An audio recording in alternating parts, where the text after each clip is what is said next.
सिंधी अबाणी बोली, मिठड़ी अबाणी बोली, सिंधी अबाणी बोली, मिठड़ी अबाणी बोली, तंहिंखे मां कीअं विसारियां, जिंद जान तंहिं तां ॿारियां, जंहिंमें ॾिनी आहे मूंखे, जंहिंमें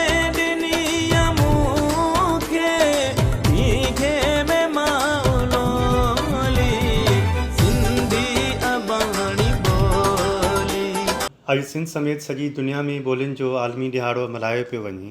गॾियल क़ौमुनि जे इदारे यूनिसेफ जी जनरल काउंसिल 1999 ईस्वी में बांग्लादेश जी दरख़्वास्त ते हिकु करारदाद मंज़ूर कंदे बंगाली शागिर्दनि जी 21 फरवरी ते वरसीअ जे मौक़े ते मादरी ॿोलियुनि जो आलमी ॾींहुं मल्हाइण जो फ़ैसिलो कयो। जॾहिं बांग्लादेश पाकिस्तान में शामिलु हो तॾहिं 21 फरवरी ते बंगालियुनि पारां बंगाली ॿोलीअ खे क़ौमी ॿोलीअ जो दर्जो ॾियारण लाइ हड़ताल कई वई।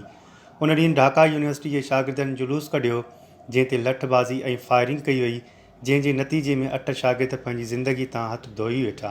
उन पस मंज़र में बांग्लादेश गॾियल क़ौमुनि जे इदारे खे मादरी ॿोलियुनि जो आलमी ॾिहाड़ो मल्हाइण जी दरख़्वास्त ॾिनी। ॿोली आवाज़नि, लफ़्ज़नि, लहजनि ऐं ग्रामर ते ॿधलु हिकु अहिड़ो मवासिलाती निज़ाम आहे जंहिंसां इंसानु पंहिंजी सोचनि, ख़्यालनि, जज़्बनि ऐं अहसासनि जो इज़हार करे थो। ॿोली इंसान जी न रुॻो मुनफ़रिद ख़ासियत आहे जेका इंसान जी तहज़ीब जी अलामतुनि मंझां हिकु अलामत आहे, पर उहा उन जी सुञाणप बि आहे। ॿोली तारीख़ी, समाजी ऐं सक़ाफ़ती अमल सां ठहंदी आहे। हिन वक़्तु दुनिया में जेकी क़दीम ॿोलियूं ॻाल्हायूं पियूं वञनि उन्हनि में सिंधी ॿोली बि शुमारु थिए थी। जेकॾहिं सिंधी ॿोली जो रिश्तो सिंध जी 5000 साल पुराणी तहज़ीब मुहंजे दड़े खां शुरू कजे, तॾहिं बि उन जी क़दामत 5000 साल पुराणी थिए थी। हिन वक़्तु सिंधी ॿोली न रुॻो दुनिया जी क़दीमी पर तरक़ी याफ़्ता ॿोलियुनि में ॻणी वञे थी।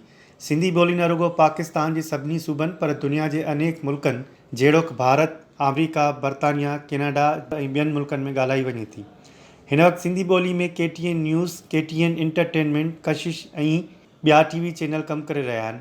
रोज़ाना काविश, रोज़ाना कोशिश ऐं ॿियूं अख़बारूं सिंधी ॿोली जी वाध वेझ लाइ कमु करे रहियूं आहिनि। केतिरा ई रिसाला मार्केट में मौजूदु आहिनि। अहिड़ी रीति केतिरियूं ई वेबसाइट पिणु मौजूदु आहिनि। सिंधी ॿोली दुनिया जी उन्हनि 106 ॿोलियुनि मां हिकु आहे जंहिंजो न रुॻो गूगल तर्जुमो करे थो, पर उहा मोबाइल फ़ोन्स ते बि लिखी वञे थी। हिन वक़्तु सिंधी ॿोली केतिरनि ई मसइलनि खे मुंहुं ॾेई रही आहे। सिंध जी ख़ानगी स्कूलनि में ॿारनि खे सिंधी ॿोली में न पियो पढ़ायो वञे।